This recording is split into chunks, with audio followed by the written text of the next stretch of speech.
ಆ ತಾಯಿ ಕಾಳಿಯ ಅವತಾರವನ್ನ ಧರಿಸಿಕೊಂಡು ಆ ರಕ್ತ ಬೀಜನನ್ನ ಸಂಹಾರ ಮಾಡಾಕ ಪ್ರಯತ್ನ ಮಾಡುತ್ತಾಳೆ. ಎಷ್ಟೋ ವರ್ಷಗಳ ಗತಿಸಿ ಗತಿಸಿ ಗತಿಸಿ ಗತಿಸಿ ಹೋದವು. ಆ ಮಹಾತಾಯಿಗೆ ತಿಳಿಲೇ ಇಲ್ಲ ಒಂದು ರಕ್ತದ ಬಿಂದು ನೆಲಕ್ಕೆ ಬೀಳಲಿಕ್ಕೆ ಅಂತವರು ಅನೇಕ ರಕ್ತ ಬೀಜಾಸುರನ್ನು ಹುಟ್ಟುತ್ತಾರೆ ಅನ್ನೋದನ್ನ ಮಹಾತಾಯಿ ತಿಳ್ಕೊಳ್ಳಿಲ್ಲ. ಕಡೆಗೆ ನೋಡ್ತಾಳೆ, ಸಾಗರ ಸಾಗರೋಪಾದಿಯೊಳಗ ರಕ್ತ ಬೀಜಾಸುರರು ಖಡ್ಗ ಢಾಲು ಗದೆ ತ್ರಿಶೂಲವನ್ನ ತೆಗೆದುಕೊಂಡು ಆ ಮಹಾತಾಯಿಗೆ ಆಕ್ರಮಣವನ್ನ ಮಾಡ್ತಾರೆ. ಆಕೆ ಸಪ್ತ ಮಾತೃಕೆಯಾಗಿ ಎಲ್ಲಾ ದಿಕ್ಕನ್ನ ಆವರಿಸಿ ಸಂಹಾರ ಮಾಡತಕ್ಕಂಥವಳಾಗುತ್ತಾಳೆ. ಆವಾಗ ಆ ರಕ್ತದ ಬಿಂದುಗಳು ಬೀಳೋದನ್ನ ನೋಡ್ತಾಳೆ. ಅಲ್ಲೇ ಒಬ್ಬೊಬ್ಬ ರಕ್ತ ಬೀಜಾಸುರರನ್ನ ಹುಟ್ಟೋದು ನೋಡ್ತಾಳ. ಕ್ಯಾಟ್ನೆಪ್ಪ ನಾನು ಒಂದಳಕ್ಕೆ ಏನು ಮಾಡಬೇಕು, ನಾನು ಏನು ಮಾಡಬೇಕು? ಆವಾಗ ಆ ಮಹಾತಾಯಿ ಒಂದು ವಿಶೇಷವಾಗಿರತಕ್ಕಂತಹ ಆಲೋಚನೆಯನ್ನ ಮಾಡಿ ಈ ಭೂಮಿಗೆ ನಾಲಿಗೆಯನ್ನ ಚಾಚ್ತಾಳ. ಆ ನಾಲಿಗೆಯ ಮೇಲೆ ಎಲ್ಲಾ ರಕ್ತ ಬೀಜಾಸುರರನ್ನ ತನ್ನ ನಾಲಿಗೆಯ ಮೇಲೆ ಹಿಡಿದುಕೊಂಡು ಒಂದು ಹನಿ ರಕ್ತದ ಬಿಂದು ನೆಲಕ್ಕೆ ಬೀಳದ ಹಾಗೆ ಎಲ್ಲಾನು ಸಂಹಾರ ಮಾಡಿ ರಕ್ತವನ್ನ ಘಟ ಘಟ ಘಟ ಘಟ ಘಟ ಕುಡಿದು ಬಿಟ್ಟು ಆದಿ ರಕ್ತಿ ಬೀಜಾಸುರ ಉಳಿದ. ಅವನನ್ನ ರುಂಡ ಚೆಂಡಾಡಿ ಬಿಟ್ಲು. ಎಲ್ಲಾ ದೇಹವನ್ನ ತಿಂದು ಆಕೆ ರುಂಡ ಮಾಲಿನಿಯಾಗಿ ಕಪ್ಪು ಮುಖದವಳಾಗಿ ಕೋರೆ ಹಲ್ಲುಗಳನ್ನ ಕಡಿದುಕೊಂಡು ದೇವಾನು ದೇವತೆಗಳಿಗೂ ಸಹಿತ ಬಿಡ್ಲಿಲ್ಲ. ಪರಮಾತ್ಮನ ಎದೆಯ ಮೇಲೆ ಕುಳಿತು ನಾಟ್ಯವನ್ನ ಆಡಾಕತ್ತು ಬಿಟ್ಲು, ನರ್ತನವನ್ನ ಮಾಡಿದಳು. ಆವಾಗ ದೇವಾನು ದೇವತೆಗಳೆಲ್ಲರೂ ಆ ಮಹಾತಾಯಿಯ ಸ್ಮರಣೆಯನ್ನ ಮಾಡುತ್ತಾರೆ. ರಕ್ತ ಬೀಜಾಸುರನು ಸಾವು ಕಾಣಾಗ ರಕ್ತ ನಯನಗಳಿಂದ ದೂರದಲ್ಲಿ ನಿಂತಿರತಕ್ಕಂತಹ ನಿಶುಂಭ ಅನ್ನತಕ್ಕಂತಹ ಶುಂಭನ ತಮ್ಮ ದೂರ ನಿಂತಿರತಕ್ಕಂತಹ ಆ ನಿಶುಂಭ ಕಣ್ಣುಗಳಲ್ಲಿ ಕೆಂಗಡೆಯನ್ನ ಉಗುಳುತ್ತ ಆ ದೇವಿಯ ಬಳಿಗೆ ಬರತಕ್ಕಂಥವನಾಗುತ್ತಾನ. ಆವಾಗ ಸತ್ವ ಆದಳು 10 ಮುಖಗಳಿಂದ ಆ ಮಹಾತಾಯಿ, ಅಷ್ಟ ಭುಜಗಳು, ಮತ್ತೆ ಶೋಣಾಂಬರ, ಬಿಳಿ ವರ್ಣಾಂಗ, ತ್ರಿನಯನದ, ಕತ್ತಿ, ಗದೆ, ಲಾಂಗುಲ ಅನ್ನತಕ್ಕಂತ ಮುತ್ತಿನ ಆಭರಣದಿಂದ ಆ ಮಹಾತಾಯಿ ಸರಸ್ವತಿಯಾಗಿ ವೀಣೆಯನ್ನ ಹಿಡಿದುಕೊಂಡು ಆರ್ಭಟಿಸುತ್ತ ನಿಂತಿರತಕ್ಕಂಥವಳಾಗುತ್ತಾಳ. ಆವಾಗ ಕಡಿದು ಕೆಡಹಿದಳು ಆ ಶರವ. ನಿಶುಂಭ ತನ್ನ ಛಾಪ ಬಾಣವನ್ನ ಬಿಟ್ಟ ಒಂದರಿಂದ ಅಸಂಖ್ಯಾತಿಯಾಗಿರ್ತಕ್ಕಂತಹ ಬಾಣಗಳನ್ನ ಸುರಿಮಳೆ ಸುರಿಸ್ತಾನ. ಆ ಸಂದರ್ಭದೊಳಗ ಅದ್ಭುತವಾಗಿರತಕ್ಕಂತಹ ಉರಿ ಹೊಗೆಯನ್ನ ಬಿಡುತ್ತಾನ. ದೇವಿಗೆ ಕಾಣಲಾರದ ತೆರದ ಹಾಗೆ. ಆ ಸಂದರ್ಭದೊಳಗ ಆ ಮಹಾತಾಯಿ ಖಡ್ಗವನ್ನ ಹಿಂಗ ಝಳಪಿಸಿ ಬಿಡುತ್ತಾಳ.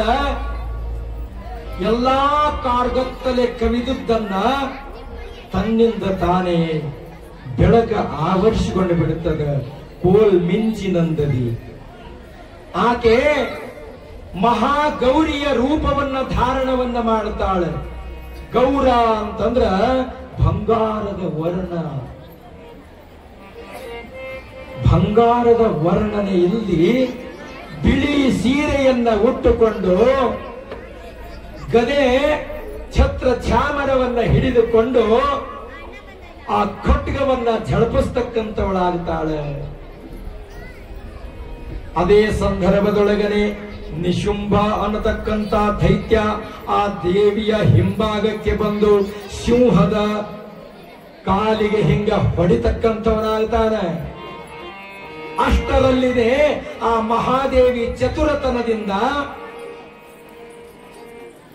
ಆ ಸಿಂಹವನ್ನ ಮುಂದೆ ದೂಡತಕ್ಕಂಥವಳಾಗ್ತಾಳೆ.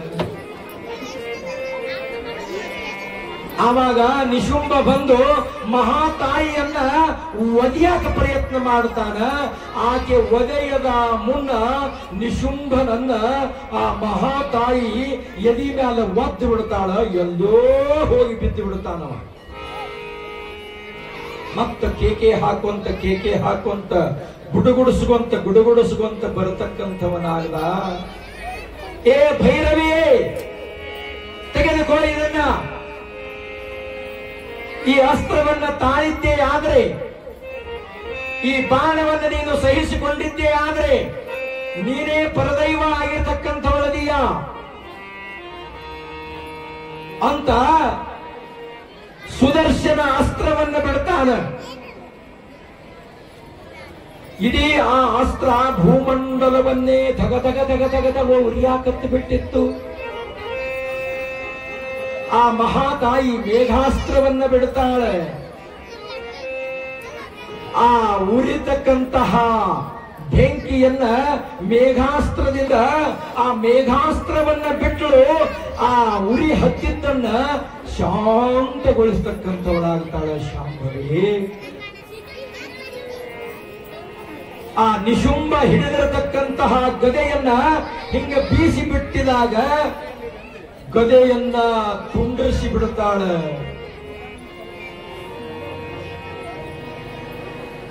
ಸಿಡಿಲಿನಂದದಿ ಕೋಲ್ ಮಿಂಚಿನಂದದಿ ಕ್ಷಣಾರ್ಧದಲ್ಲಿ ಆ ನಿಶುಂಭ ಅನ್ನತಕ್ಕಂತಹ ಮಹಾನ್ ದೈತ್ಯ ಆ ದೇವಿಯ ಕಾಲುಡಿಯೊಳಗೆ ಸಿಕ್ಕಿಕೊಂಡು ಆಕೆಯನ್ನ ವಿಧ ವಿಧವಾಗಿ ಪೀಡಿಸಿ ಆಕೆಯ ಹತ್ತಿರ ಬಂದಾಕ್ಷಣನ ಆ ನಿಶುಂಭನ ತಲೆಯ ಜೊಟ್ಟನ್ನ ಹಿಡಿದುಕೊಂಡು ಆ ಖಡ್ಗದಿಂದ ಅವನ ಚಂಡನ್ನ ಕತ್ತರಿಸಿ ಹಾಕಿ ಬಿಡ್ತಕ್ಕಂಥವಳಾಗುತ್ತಾಳೆ. ಇದು ಅನ್ನತಕ್ಕಂಥ ಮಹಾನ್ ದೈತ್ಯ. ಎಲೈ ನಂದೀಶ್ವರನೇ, ನಮ್ಮ ದೇಹದೊಳಗ ನಿಶುಂಭ ಅನ್ನತಕ್ಕಂಥವ ಯಾರಪ್ಪ? ಯಾರು ಅಂತಂದ್ರ ನಾನು, ನನ್ನದು, ಇದು ನನ್ನ ಹೆಂಡ್ರು, ಇದು ನನ್ನ ಮಕ್ಕಳು, ಇದು ನನ್ನ ಸಂಪತ್ತು, ಇದು ನನ್ನ ಬಂಧು ಬಳಗ, ಇದು ನನ್ನವರು, ಅತಿಯಾಗಿರ್ತಕ್ಕಂಥದ್ದೇನು ಹಚ್ಕೊಂತಾರಲ್ಲ ಅದು ಮಮಕಾರ ಅಂತ ಕರೀತಾರೆ. ಮೋಹ ಅಂತ ಕರೀತಾರೆ. ಮೋಹದಿಂದ ಕೂಡಿರತಕ್ಕಂತಹ ಒಬ್ಬ ವಿಶೇಷವಾಗಿರತಕ್ಕಂತಹ ಶರಣ ಇದ್ದ, ಸಂತನಿದ್ದ. ಯಾರು? ಇದೇ ನಿಮ್ಮ ಭಾಗದಲ್ಲಿಯೇ ಆಗಿ ಹೋಗಿ ಇಸ್ಲಾಮ ಧರ್ಮದಲ್ಲಿ ಹುಟ್ಟಿ ಅಭೂತಪೂರ್ಣವಾಗಿರತಕ್ಕಂತಹ ತನ್ನ ಚರಿತ್ರೆಯೊಳಗ ಅಜರಾಮರವಾಗಿ ಶರೀಫ ಶಿವಯೋಗಿ ಎನಿಸಿಕೊಂಡು ಬ್ರಾಹ್ಮಣ ಸಮಾಜದ ಬ್ರಾಹ್ಮಣರನ್ನ ಕಳಸದ ಗೋವಿಂದ ಭಟ್ಟರನ್ನ ಗುರುವಾಗಿಸಿಕೊಂಡು ಸಕಲ ಶಾಸ್ತ್ರ ಪಾರಂಗತರಾಗಿರತಕ್ಕಂತ ಶರೀಫ ಸಾಹೇಬ ಒಂದು ದಿನ ಹೆಂಡತಿಯಾಗಿರತಕ್ಕಂತ ಫಾತಿಮಾ ತೀರಿಕೊಂಡು ಬಿಟ್ಟಾಗ ಮೋಹದ ಹೆಂಡತಿ ನೋಡ್ರಿ, ಮೋಹದ ಹೆಂಡತಿ ತೀರಿದ ಮಾವನ ಮನೆಯ ಹಂಗಿಜ್ಞಾಕು ಇಲ್ಲಪ್ಪ. ಮಹಾನ್ ಸಂತನಿದ್ದ, ಅವನು ಹೊಸದಾಗಿ ಲಗ್ನ ಆಗಿದ್ದ.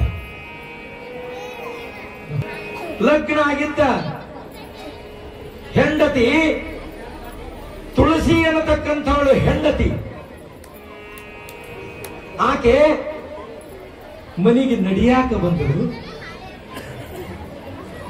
ಆ ಸಂದರ್ಭದೊಳಗ ಹೆಂಡತಿಗೆ ಕಣ್ಣಾಗ ಕಣ್ಣಿಟ್ಟು ನೋಡಾಕತ್ತಿದ್ದ. ಹಗಲು ಯಾವದೋ ರಾತ್ರಿ ಯಾವದೋ ಹೆಂಡತಿಯ ಜೊತೆಗೆ ಮೋಹದಿಂದ ಕೂಡಿರತಕ್ಕಂಥವನಿದ್ದ. ಹೆಂಡತಿಯ ಜೊತೆಗೆ ಮೋಹದಿಂದ ಕೂಡಿದ್ದ. ಒಂದು ನಿಮಿಷ ಆ ತುಳಸಿ ಅನ್ನತಕ್ಕಂತಹ ಆ ಹೆಂಡತಿ ಕಾಣೆಯಾದಾಗ, ಒಂದು ನಿಮಿಷ ಕಾಣೆಯಾದಾಗ 1,000 ವರ್ಷ ಕಾಣೆಯಾದಂಗ ಆಗ್ತಿತ್ತಂತವನಿಗೆ. ಸದಾ ಕಣ್ಣು ಮುಂದನ ಇರಬೇಕು ಹೆಂಡತಿ, ಸದಾ ಅವಳನ್ನ ದಿಟ್ಟಿಸಿ ನೋಡಬೇಕು, ಅವಳ ಸೌಂದರ್ಯವನ್ನೇ ಸವಿತಾ ಇರಬೇಕು. ಹೊಸದಾಗಿ ಲಗ್ನ ಆಗಿತ್ತಲ್ಲ, ನಡಿಯಾಕೆ ಬಂದು ಇನ್ನೊಂದು 4 ತಿಂಗಳಾಗಿತ್ತಷ್ಟ. ಆ ಹೆಣ್ಣು ಮಗಳು ಏನು ಕೆಲಸ ಮಾಡ್ತಾಳಲ್ಲ, ಆ ಕೆಲಸದ ಹತ್ತಿರನೇ ಹಿಂಬಾಲೆ ಹೋಗಿಬಿಡೋದು. ಕುಂತ್ರು ತುಳಸಿ, ನಿಂತ್ರು ತುಳಸಿ. ಹೆಂಡತಿ ಅಂತಂದ್ರ ಆರಾಧ್ಯ ದೈವತೆ ಆಗಿದ್ದಳು ಅವನ ಪಾಲಿಗೆ. ಅವಾಗ ಮುಂದೆ ಶ್ರಾವಣ ಮಾಸ ಬರ್ತದೆ ನೋಡ್ರಿ. ಶ್ರಾವಣ ಮಾಸ ಲಗ್ನ ಆಗಿ ಹೊಸದರಲ್ಲಿ ತವ್ರ ಮನೆಗೆ ಕರ್ಕೊಂಡು ಬರಕ್ ಹೋಗ್ತಾರಿಲ್ರಿ. ಲಗ್ನ ಆದ್ಮ್ಯಾಲ ಮುಂದ ನಾಗರ ಪಂಚಮಿಗೆ ಅವರ ಗೆಳತಿಯರೆಲ್ಲಾರು ಕೂಡಿಕೊಂಡು, ಅವರು ಬೇರೆ ಕಡೆ ಲಗ್ನ ಆಗಿರ್ತಾರ, ಈಗಿನೋ ಬೇರೆ ಊರಿಗೆ ಲಗ್ನ ಆಗಿರ್ತಾಳ. ಅವಾಗ ಎಲ್ಲಾ ಗೆಳತಿಯರ ಕೂಡುವಂತ ಒಂದು ಸುಯೋಗ. ಎಲ್ಲರೂ ನಾಗರ ಪಂಚಮಿ ನಾಡಿಗೆ ಒಳ್ಳೆಯ ದೊಡ್ಡ ಹಬ್ಬ, ಹೌದಲ್ಲ? ನಡಿಯಾಕ ಕರ್ಕೊಂಡು ಹೋದಾಗ, ಹೊಸದಾಗಿ ನಡಿಯಾಕ ಕರ್ಕೊಂಡು ಹೋದಾಗ ತವರಿಗೆ ತನ್ನ ಪಂಚಮಿಯ ಹಬ್ಬಕ್ಕ ಅಪ್ಪ ಕರಿಯಾಕ ಬರ್ತಾನೆ. ಈ ಕೋಣನ ಕೇರಿ ಶ್ಯಾಮಳ ಅಷ್ಟ ದೂರ ಇತ್ರಿ. ಆ ತುಳಸಿಯ ತವರ ಮನೆ ಅಷ್ಟು ದೂರ ಇತ್ತು. ಇದು ಕೋಣನ ಕೇರಿ 3 ಕಿಲೋಮೀಟರ್. ಅಪ್ಪ ಬಂದ ಕರಿಯಾಕ, ತಂಗಿ ಹೇಳ್ತಾನ, ಏ ತಂಗಿ ನಾಳೆಗೆ ತಯಾರಾಗವ, ನಿನ್ನ ಗೆಳತಿಯರೆಲ್ಲಾರು ಬಂದಿರ್ತಾರೆ, ಪಂಚಮಿ ಹಬ್ಬಕ್ಕ ಹಾಲು ಎರೆದು ಉಂಡಿ ಕಟ್ಟಿಕೊಂಡು ನಾಳೆ ಅಲ್ಲ 1-2 ದಿವಸ ಬಿಟ್ಟು ಬರಾಕತಿ ಅಂತ ಅಪ್ಪ ಹೇಳ್ತಾನ ಮಗಳಿಗೆ. ಏ ಮಗಳ ನಿನಗ ಮಗಳ ಸುಮ್ ಕುಂದ್ರ. ಆ ಮಗಳಿಗೆ ಹೇಳ್ದ, ನನಗೇನು ಕೇಳಬೇಡಪ್ಪ, ನಮ್ಮ ಅತ್ತಿ ಮಾವದಾರ ಅವರಿಗೆ ಕೇಳು. ಅವಾಗ ಏನ್ರಿ ಬೀಗ್ರ ಮತ್ತೆ ಎಲ್ಲಾ ವಾರಿಗೆ ಹೆಣ್ಮಕ್ಳು ಬರ್ತಾರೆ. ನಾಗಪ್ಪಗ ಹಾಲು ಹೊಯ್ದು ಒಳ್ಳಿಟ್ಟು ಅನ್ನ ಎಲ್ಲಾರಿಗೆ ಹಂಚಿ ಉಂಡಿ ಕಟ್ಟಿಕೊಂಡು ನಾಳೆ 1 ದಿವಸ ಬಿಟ್ಟು ನಾಳೆ ಬರ್ತಾಳ್ರಿ ನನ್ನ ಮಗಳು. ಆಯ್ತು, ಕರ್ಕೊಂಡು ಹೋಗ್ರಿ. ಕರ್ಕೊಂಡು ಹೋಗೋಕ್ಕಿಂತ ಮೊದಲ ನಿಮ್ಮ ಹಳ್ಯಾಗ ಕೇಳ್ರಿ, ಕಳಿಸಿದ್ರೆ ಕರ್ಕೊಂಡು ಒಯ್ರಿ ಅಂದವ. ಯಾರು? ಆ ಹುಡುಗನ ತಂದೆ ತಾಯಿ. ಅವಾಗ ಎಲ್ಲಾರ ಕಡೆದು ಪರ್ಮಿಷನ್ ತಗೋಬೇಕು ನೋಡ್ರಿ. ಹೆಣ್ಣು ಹೆತ್ತವ್ರದ್ದು ಒಂದು ಬಹಳ ಅಂದ್ರೆ ಬಹಳ ಸಂಗಟ್ರಿ. ಹೆಣ್ಣು ಕೊಟ್ರಿ ಅಂತಂದ್ರೆ ನಿಮ್ಮ ಬೆನ್ನು ಕೊಡಬೇಕು, ಎದರಲ್ಲೇ ಹೊಡೆದ್ರೂ ಹೊಡೆಸ್ಕೋಬೇಕ. ಯಾಕ? ಹೆಣ್ಣು ಹೆತ್ತವರ ಪರಿಸ್ಥಿತಿ ಹಂಗಿದೆ. ಹೆಣ್ಣು ಹೆತ್ತವರಿಗೆ ಗೊತ್ತಾಗುತ್ತದೆ, ಗಂಡು ಮಕ್ಕಳಿಗೆ ಗೊತ್ತಾಗಂಗಿಲ್ಲ. ಆ ಮಹಾತಾಯಿ ಆ ಹೆಣ್ಣು ಮಗಳು ತನ್ನ ತಾಯಿಯ ಹೊಟ್ಟೆಯೊಳಗ 12 ತಿಂಗಳ 9 ತಿಂಗಳ ಸಾಕಿ ಸಲುವಿ ದೊಡ್ಡವರನ್ನಾಗಿ ಮಾಡಿ 22 ವರ್ಷಗಳ ಪರ್ಯಂತರವಾಗಿ ಕಣ್ಣಾದ ಕಣ್ಣು ಇಟ್ಟು ನೋಡಿ ಬೇರೆಯವರ ಮನೆಗೆ ಕೊಡುವಂತಹ ಸಂದರ್ಭದೊಳಗ ಆ ಮಹಾತಾಯಿಯ ಕರುಣ ಕಿತ್ತಿ ಬರುತ್ತದೆ. ಆಕಾಶವೇ ಆ ಮಹಾತಾಯಿಯ ತಲೆ ಮೇಲೆ ಅಪ್ಪಳಿಸದಂಗ ಆಗುತ್ತದೆ. ಲಗ್ನ ಆದ ಮರ ದಿವಸ, ದಾರಿ ಎರೆದಿದ ದಿವಸನ, ತಾಳಿ ಕಟ್ಟಿದ ದಿವಸನ ನಾವು ಹೆರವರ ಪಾಲಾಗಿ ಬಿಟ್ಟೆವು. ಅವ್ರು ಏನ್ ಹೇಳ್ತಾರ ಅವದೇ ರಾಜಮಾರ್ಗ. ಹೆಣ್ಣು ಹೆತ್ತವರ ಜೀವನ ಎಷ್ಟು ವರ್ಷ ರೀ? 25 ವರ್ಷ ಕಣ್ಣಿನೊಳಗ ಕಣ್ಣಿಟ್ಟು ನಾವು ಸಾಕಿ ಸಲುವೆ ಒಂದೇ ಒಂದು ದಿನ ಲಗ್ನ ಅನ್ನತಕ್ಕಂತಹ ಒಂದು ವಿಧಿವತ್ತಾಗಿರತಕ್ಕಂತಹ ಕಾರ್ಯವನ್ನ ಮಾಡಿದೀವಿ ಅಂತಂದ್ರ ಅವರ ಆಳಾಗಿ ನಾವು ದುಡಿಬೇಕು. ಎಷ್ಟು ಸಂಬಂಧ ಇಟ್ಟ ನೋಡ್ರಿ ಭಗವಂತ. ಹುಟ್ಟಿದ ಮನೆಗೆ, ಕೊಟ್ಟ ಮನೆಗೆ ಹೆಸರನ್ನು ತರಬೇಕು. ಅವಾಗ ನಿನ್ನ ಅಳಿಯನ್ನ ಕೇಳ್ರಿ ಅಂದ ಕ್ಷಣನ ಅವ ಅಳಿದೇವ್ರ ಮತ್ತ ಅಳಿಯ ದೇವ್ರು ಎಂತ ಸಣ್ಣವಿದ್ರು ಸಹಿತ ಅವ್ರಿಗೆ ಸಲಾಮ್ ಹೊಡಿಲೇಬೇಕ್ರಿ. ಹೊಡೋದಿಲ್ಲ ಅಂದ್ರ ನಾಳಿಗೆ ವರದಕ್ಷಿಣೆ ತಗೊಂಬ ಅಂತ ಹೇಳಿ ಹೆಣ್ತಿನ ತನ್ನ ಮಗಳನ್ನ ಹೊಡೆದು ಕಳಿಸಿ ಬಿಡ್ತಾರ. ಆ ಕಡೆ ಮಾಡ್ಯಾರ, ನಮ್ಮ ಈ ಕಡೆ ಇಲ್ಲ ಬಂದು ಆಗೇತಲ್ರಿ? ಇಲ್ಲ ಅಂತದೇನಿಲ್ಲ ಹೇಳ್ರಿ. ರಿವರ್ಸ್ ಆಗೈತಿ. ಅವಾಗ ಹಳೆ ದೇವ್ರ ನಾಳಿಗೆ ಎಲ್ಲಾ ವಾರಿಗೆ ಹೆಣ್ಮಕ್ಳು ಬರ್ತಾರೆ. ಆ ಸಂದರ್ಭದೊಳಗ ನನ್ನ ಮಗಳನ್ನು ಕೂಡ ನಮ್ಮ ಮನೆಯೊಳಗ ಹಬ್ಬ ಮಾಡಬೇಕಾಗ್ಯದ. ಪಂಚಮಿಯ ಹಬ್ಬ ಈ ನಾಡಿಗೆ ಪ್ರಸಿದ್ಧವಾಗಿರತಕ್ಕಂಥದ್ದು. ಹೆಣ್ಣು ಮಕ್ಕಳ ಹಬ್ಬ. ಆ ನಾಗರಾಜನಿಗೆ, ಆ ನಾಗದೇವತೆಗೆ ಹಾಲನ್ನ ಎರೆದು ಅಳ್ಳಿಟ್ಟನ್ನ ಎಲ್ಲಾ ಜನರಿಗೆ ಹಂಚಿ, ಸಿಹಿಯನ್ನ ಹಂಚಿ, ಸಂಭ್ರಮವನ್ನ, ಜೋಕಾಲಿಯನ್ನ ಆಡತಕ್ಕಂತಹ ಹಬ್ಬ. ಅದಕ್ಕೆ ಒಂದೇ ದಿವಸ ಕಳಿಸಿಕೊಡ್ರಿ ನನ್ನ ಮಗಳನ್ನ, ಆ ತುಳಸಿಯನ್ನ ಅಂತ ಅಪ್ಪ. ಒಳ್ಳೆ ಡಿಮಾಂಡ್ ಬಂತ್ರಿ ಅವನಿಗೆ.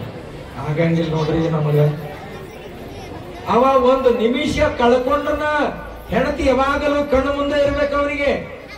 ಒಂದು ನಿಮಿಷ ಕಳ್ಕೊಂಡ್ರ ಏನೋ ಒಂದು ಕಳ್ಕೊಂಡಂಗ ಆಗಿಬಿಡ್ತಿತ್ತಂತ. ಅವನ ಹೃದಯನೇ ಬರ್ಬಾದ್ ಆಗಿಬಿಡ್ತಿತ್ತಂತ, ಕತ್ತಲೆಯ ಜಗತ್ತಾಗಿ ಬಿಡ್ತಿತ್ತಂತ. ಆ ಸಂದರ್ಭದೊಳಗ ಆಗಂಗಿಲ್ಲ ಅಂತಂದಾಗ ಮತ್ತ ತುಳಸಿ ಬರ್ತಾಳ. ಏಯಪ್ಪ ಮಾರಾಯ, ನಾನೇನು ಬಹಳ ದಿವಸ ಇರಂಗಿಲ್ಲ, ನಾಳೆ ಒಂದೇ ದಿವಸ ನಾಗಪ್ಪನ ಹಾಲು ಎರೆದು ಎಲ್ಲಾ ಗೆಳತ್ಯಾರನ್ನ ಭೇಟಿಯಾಗಿ ನಾಳೆ ಸಂಜೆಗೆ ಬಂದು ಬಿಡ್ತೀನೋ ಅಂತ ಅಂಗಳು. ಹೆಂಡತಿ ಮಾತು ಕೇಳಬೇಕಲ್ಲ. ಆದ್ರೆ ಕೇಳು ಜಲ್ದಿ ಬಾ, ಆದ್ರೆ ಕೇಳು ಜಲ್ದಿ ಬಾ ಅಂದನ. ಆಯ್ತು, ಹೋದಳು. ಆ ಹೆಣ್ಮಗಳು ತಂದೆಯನ್ನ ಕರ್ಕೊಂಡು ಶಾಬಳ ಗ್ರಾಮಕ್ಕ ನಡು ಮಧ್ಯದೊಳಗ ಒಂದು ಹಳ್ಳ ಇತ್ರಿ. ಹಳ್ಳ ಹರಿತಿತ್ತು. ಸಾಯಂಕಾಲ ಧೋ ಧೋ ಧೋ ಧೋ ಧೋ ಧೋ ಧೋ ಮಳಿ ಪ್ರಾರಂಭ ಆಗಿತ್ತು. ಆ ಹಳ್ಳ ದಡ ದಡ ದಡ ದಡ ದಡ ದಡ ಹರಿಯಾಕತ್ತಿತ್ತು. ಆ ಸಂದರ್ಭದೊಳಗ ಇವನಿಗೆ ನಿದ್ದೆ ಹತ್ತಲಿಲ್ಲ. ಸಾಯಂಕಾಲ 5 ಗಂಟೆಗೆ ಹೋಗ್ಯಾರ ತಂದೆ ಮಗಳು. 9-10 ಗಂಟೆ ಆಯ್ತು. ಮಂಚದ ಮೇಲೆ ಕಣ್ಣು ತೆರ್ಕೊಂಡು ಬಿದ್ದು ಬಿಟ್ಟಾನ. ಹಿಂಗ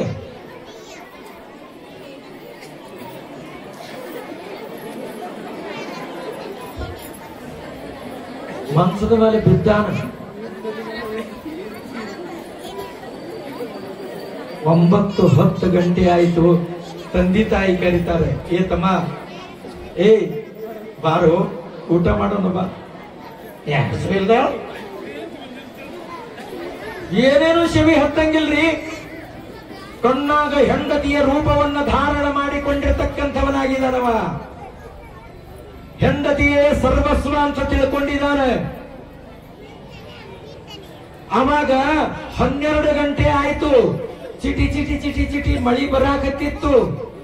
ಎದ್ದು ನೋಡ್ರಿ 12 ಗಂಟೆಗೆ ಧೂಪ. ಎದ್ದು ಶಾಬಳ ಗ್ರಾಮ ದಾರಿ ಹಿಡಿದು ಬಿಡುತ್ತಾನ. ನಡು ಮಧ್ಯದೊಳಗ ಅದೇ ದೊಡ್ಡದಾಗಿರತಕ್ಕಂತಹ ಮಳಿ ಬಂದು ನಿಂತಿತ್ತು. ಆ ಹಳ್ಳ ದಡ ದಡ ದಡ ದಡ ದಡ ದಡ ಹರಿಯಾಕತ್ತಿ ಬಿಟ್ಟಿತ್ತು. ನೋಡಿದ ಹೆಂಗ್ ದಾಟಬೇಕಿನ್ನ ಅಂತ ಅಲ್ಲಿಲ್ಲವ. ಮಿಂಚ ಕಾಣಾಕತ್ತಿತ್ತು. ಕಾರ್ ಗತ್ತಲೆಗೆ ಕವಿದಿತ್ತು. ದೂರದೊಳಗಿರತಕ್ಕಂತ ಒಂದು ತೆಪ್ಪ ಬರಾಕತ್ತಿತ್ತು. ತೆಪ್ಪ ತೆಪ್ಪ ಅಂದ್ರೆ ಏನ್ರಿ? ನಾವಂತಾರಿಲ್ಲ, ನಾವು ಏನಂತಾರ ಅದಕ್ಕೆ? ಬುಟ್ಟಿ ಅಂತಾರೋ, ನಾವಂತಾರೋ? ಅಂಬಿಗಾರ ಮೀನ ಹಿಡಿಯಕ್ ಮಾಡ್ತಾರ ನೋಡ್ರಿ. ಏನ್ರದು? ನೀರಾಗ ತೆಪ್ಪ ತೇಲ್ಕೋಂತ ಬರಾಕತ್ತಿತ್ತು. ಅಬ್ಬಾ, ನನ್ನ ಹೇಳ್ತಿ ನಾ ಬರುತ್ತಾನಂತ ಹೇಳಿ ತೆಪ್ಪ ಕಳಿಸಿದಾಳೆ ಅಂತ ತೆಪ್ಪಿನ ಮೇಲೆ ಕುಂತ ಆಚೆ ಕಡೆ ದಡ ದಾಟದ. ಆ ಸಂದರ್ಭದೊಳಗ ದಾಟಿ ಮನಿ ಮುಂದೆ ಹೋಗಿ ನೋಡ್ತಾನ. ಒಂದು ಮಾಳ್ಗಿ ಮ್ಯಾಲ ಮನ್ಕೊಂಡಿದ್ದಳ ಹೆಣ್ಮಗಳು. ಮಾಳ್ಗಿ ಮ್ಯಾಲ ಆ ಮನಿ ಮುಂದೆ ಬಂದು ನಿಂದಿರ್ತಾನ. ಒಂದು ಉದ್ದನಾಗಿರತಕ್ಕಂತ ಹಗ್ಗ ಜೋತಿ ಬಿಟ್ಟಿದ್ರು. ಆ ಹಗ್ಗವನ್ನ ಹಿಡಿದ. ಎಷ್ಟು ಶಾಣೆ ಆದಾಳ ನನ್ನ ಹೇಳ್ತಿ. ನಾನು ರಾತ್ರಿ 12 ಗಂಟೆಗೆ ಬರ್ತೀನಂತೇಳಿ ತಿಳ್ಕೊಂಡು ಹಗ್ಗವನ್ನು ಕಟ್ಟಿದಾಳ ಅಂತ ಆ ಹಗ್ಗವನ್ನೇ ಹಿಡಿದುಕೊಂಡು ಮ್ಯಾಲೆ ಏರ್ದ. ಪುಣ್ಯಾತ್ಮ ನೋಡ್ತಾನ, ಬಾಗಲ ಹಾಕಿತ್ತು.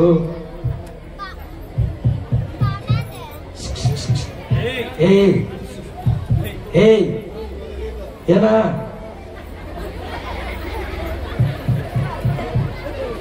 ರಾತ್ರಿ ಹೊತ್ತು ಮತ್ತೆ ಮಾತಾಡ್ಸಬಾರ್ದಲ್ರಿ, ಗದ್ದಲ ಮಾಡಬಾರದು.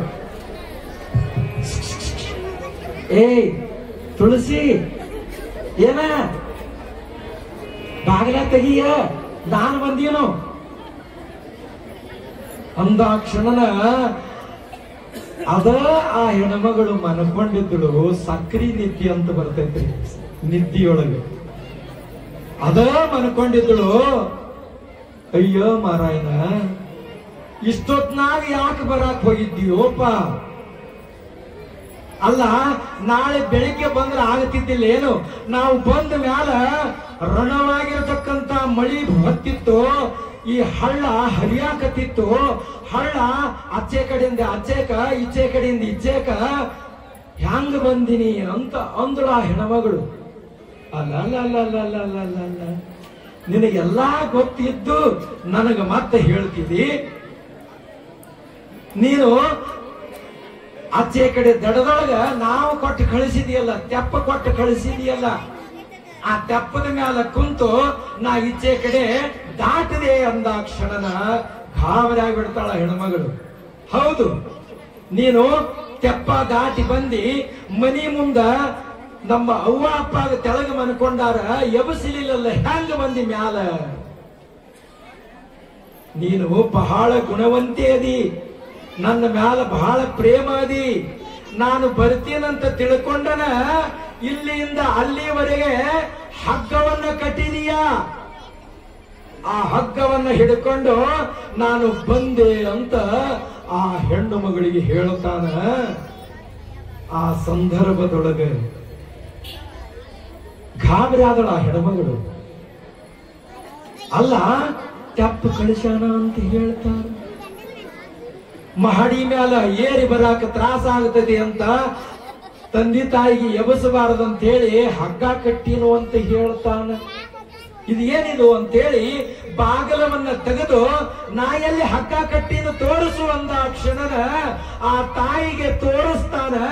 ಹಗ್ಗ ಇದ್ದಿತ್ತಿಲ್ಲದು, ಗಾಢವಾಗಿರತಕ್ಕಂತ ಘಟಸರ್ಪ ಇತ್ತು.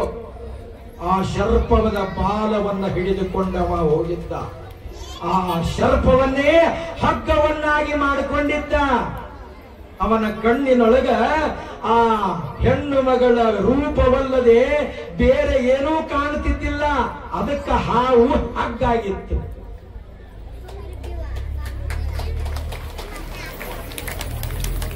ಬಿಡ್ಬಿಟ್ರೆ ಸಾಕು, ಸೊಳ್ಳಿ ಪಳ್ಳಿ ಎಲ್ಲ ಅಲ್ಲೇ ಕುಂತು ಕಚ್ಕೊಂಡು ಹೋದ. ಇನ್ನೊಂದು 2 ದಿವಸ ಐತಿ, ಏನು ಮಾತ್ರ ಹೋಗಿಬಿಡ್ತೇವೆ ಅಲ್ಲ. ಆ ಹೆಣ್ಣು ಮಗಳು ಗಾಬರಿ ಆಗದಳು, ತುಳಸಿ ಗಾಬರಿ ಆದಳು. ಅಲ್ಲ, ಇಂತಹ ಅಪರಾತ್ರಿಯೊಳಗ ಆ ಹಳ್ಳ ಹರಿಯಾಕತ್ತಿತ್ತು. ಆ ಹಳ್ಳ ಹೆಂಗ ದಾಟಿ ಬಂದಿ ಅಂದಾಕ್ಷಣನ ನೀನು ತೆಪ್ಪ ಕೊಟ್ಟು ಕಳಿಸಿದ್ದೆಲ್ಲ ತೆಪ್ಪದ ಮೇಲೆ ಕುಂತು ಬಂದೀನು ಅಂತ ಅವ ಹೇಳ್ದಲ್ಲ. ನೋಡೋಣ ನಡಿ ಅಂತ ಆ ಹೆಣ್ಣು ಮಗಳು ಗಂಡನನ್ನ ಕರ್ಕೊಂಡು ಆ ಹಳ್ಳದ ಹತ್ತಿರ ಬರುತ್ತಾರ. ತೆಪ್ಪವಾಗಿದ್ದಿಲ್ಲ, ಎಂದೋ ಸತ್ತು ಬಿದ್ದಿರತಕ್ಕಂತಹ ಒಂದು ಪ್ರಾಣಿಯ ಅಸ್ಥಿ ಪಂಜರ ಇತ್ತು. ಆ ನೀರಿನೊಳಗೆ ತೇಲ್ಕೋಂತ ಹೊಂಟಿತ್ತು. ಆಗ ಇದು ನೋಡಿದು ತೆಪ್ಪ ಅಂತ ತೋರಿಸದ. ಆ ಹೆಣ್ಣು ಮಗಳು ನಿಜವಾಗಿಯೂ ಗಾಬರಿ ಆಗಿಬಿಟ್ಲು. ಅಲ್ಲ, ಈ ಪ್ರಾಣಿಯ ಅಸ್ಥಿ ಪಂಜರ ಐತಿ, ಇದ್ರ ಮ್ಯಾಲ ನೀ ಕುಂತ್ಕೊಂಡು ಬಂದಿಯಲ್ಲ, ನನ್ನ ಮ್ಯಾಲ ಇಷ್ಟು ಮೋಹ ಇತ್ತು ಅಂತಂದ್ರ, ನನ್ನ ಮ್ಯಾಲ ಇಷ್ಟು ಪ್ರೀತಿ ಇತ್ತು ಅಂತಂದ್ರ, ಅದೇ ಪ್ರೀತಿನೇ ದೇವರ ಮ್ಯಾಲ ಹಾಕಿದ್ರ ಇಷ್ಟೊತ್ತಿಗೆ ಮುಕ್ತಿಯಾಗ್ತಿದ್ಯಲ್ಲೋ ಹುಚ್ಚ ಅಂದ್ರಂತ ತುಳಸಿ. ಆ ಸಂದರ್ಭದೊಳಗ ಇವತ್ತಿನಿಂದಲೇ ನಾನು ನಿನಗೆ ದಾಸ, ನೀನೇ ನನಗೆ ಗುರು ಅಂತ ತುಳಸಿದಾಸ ಈ ಪ್ರಪಂಚದೊಳಗ ದೊಡ್ಡ ಸಂತನಾಗಿ ಮೆರೆದ, ದೊಡ್ಡ ಸಂತನಾಗಿ ಮೆರೆದ. ಮೋಹ ಮೋಹ. ಏ ನಂದೀಶ್ವರನೇ, ಆ ನಿಶುಂಭ ಸಂಹಾರವಾದ ತಕ್ಷಣನ ಅಣ್ಣನಾಗಿರತಕ್ಕಂತ ಶುಂಭ ಮಹಾರಾಜ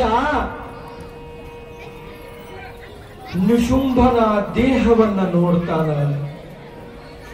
ಛಿದ್ರ ಛಿದ್ರವಾಗಿ ಉಳಿದಿರ್ತಕ್ಕಂಥದ್ದಾಗುತ್ತದೆ.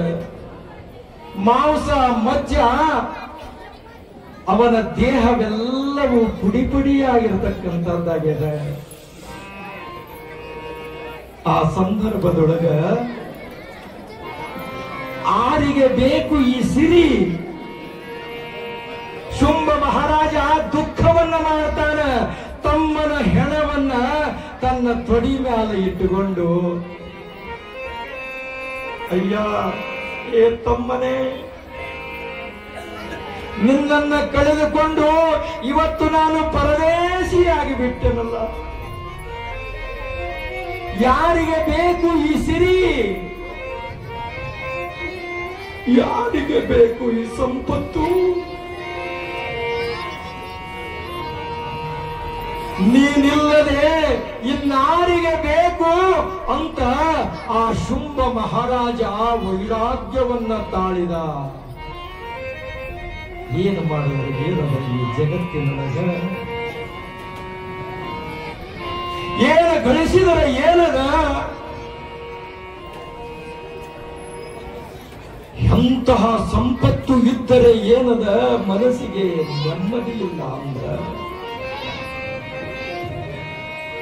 ಎಲ್ಲಾ ರತ್ನಗಳ ಜೊತೆಗೆ ತಮ್ಮ ಅನ್ನತಕ್ಕಂತಹ ನವರತ್ನ ನೀನು ಇಲ್ಲದೆ ಇದು ಶೂನ್ಯವಾಗಿರತಕ್ಕಂಥದ್ದದ. ನಿಶುಂಭನಾಗಿರತಕ್ಕಂತಹ ತಮ್ಮನೇ, ನೀನಿಲ್ಲದೆ ನಾನು ಹೆಂಗ ಬದುಕಲಿ ಅಂತ ಕಣ್ಣೀರು ಇಡ್ತಾನ. ಆ ನಿಶುಂಭನ ಹೆಣವನ್ನ ತನ್ನ ತೊಡಿ ಮ್ಯಾಲ ಇಟ್ಟುಕೊಂಡು ಅದೇ ವೇಳೆಯೊಳಗನ ಆ ಮಹಾತಾಯಿ ದೂರದಲ್ಲಿ ನಿಂತು ಕೇಕೆ ಹಾಕತಕ್ಕಂಥವಳಾಗುತ್ತಾಳ. ಶುಂಭ,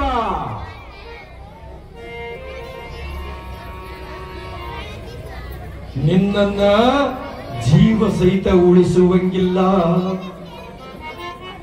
ನಿನ್ನನ್ನ ಹದ್ದು ನಾಯಿ ಕಾಗಿಗಳಿಗೆ ಹಂಚತಕ್ಕಂಥವನಾಗುತ್ತೇನು?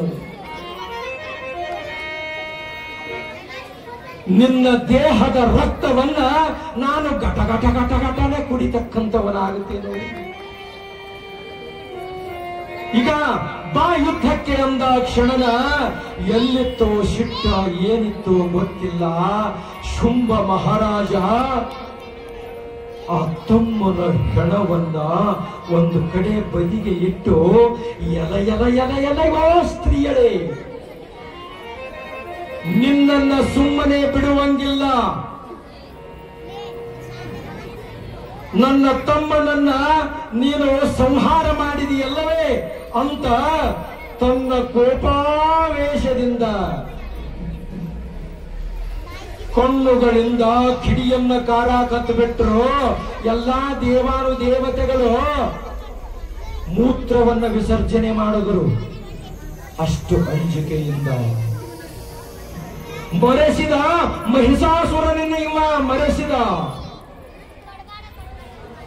ಮರೆಸಿದ ಚಂಡಮುಂಡರನ್ನ, ಮರೆಸಿದ ಮಧುಕೈಠವರನ್ನ, ಅವರಿಂತಲೂ ಘನಘೋರವಾಗಿರತಕ್ಕಂತ ಯುದ್ಧವನ್ನ ಮಾಡಿದ ಕ್ಷಣನ ಆ ಶಾಂಭವಿಯ ಹತ್ತಿರ ಬಂದಾಗ ಆ ಮಹಾತಾಯಿ ಶಿವನ ತ್ರಿಶೂಲದಿಂದ ಶುಂಭ ಮಹಾರಾಜನನ್ನ ಕತ್ತರಿಸಿ ಹಾಕಬರ್ತಕ್ಕಂಥವಳಾಗುತ್ತಾಳೆ.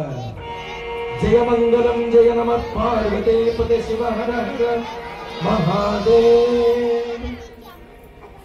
ಅಯ್ಯ ಬಸವೇಶ, ಆ ಶುಂಭ ಮಹಾರಾಜ ಅಂತಂದ್ರ ನಮ್ಮ ದೇಹದೊಳಗ ಅಹಂಕಾರ ಮಮಕಾರ ಅನ್ನತಕ್ಕಂತಹ, ಶುಂಭ ನಿಶುಂಭ ಅನ್ನತಕ್ಕಂತಹ ಘನಘೋರವಾಗಿರತಕ್ಕಂತಹ ದೈತ್ಯರಿರತಕ್ಕಂಥವರಾಗ್ತಾರೆ. ಅದರ ದುಷ್ಟ ಗುಣಗಳನ್ನ ಹೋಗಲಾಡಿಸಿ ಶಿಷ್ಟಳೆನಿಪ ಪರಾಂಬೆ ಮಹಾತಾಯಿ ಮಾರಿಕಾಂಬ ನಮ್ಮ ನಿಮ್ಮೆಲ್ಲರಿಗೂ ಆಯುಷ್ಯ ಆರೋಗ್ಯ ಭೋಗ ಭಾಗ್ಯಗಳನ್ನ ಕೊಟ್ಟು ಕಾಪಾಡಲಿ ಅಂತ ಈ ವೇದಿಕೆಯ ಮುಖಾಂತರ ತಿಳಿಪಡಿಸಿ, ನಾಳಿನ ದಿವಸ ಆ ಮಹಾಕಾಳಿಯ ರೂಪದಲ್ಲಿ ಆ ದೇವಾನು ದೇವತೆಗಳು ಆಕೆಯ ಉಡಿಯನ್ನ ತಣ್ಣಗೆ ಮಾಡುತ್ತಾರೆ.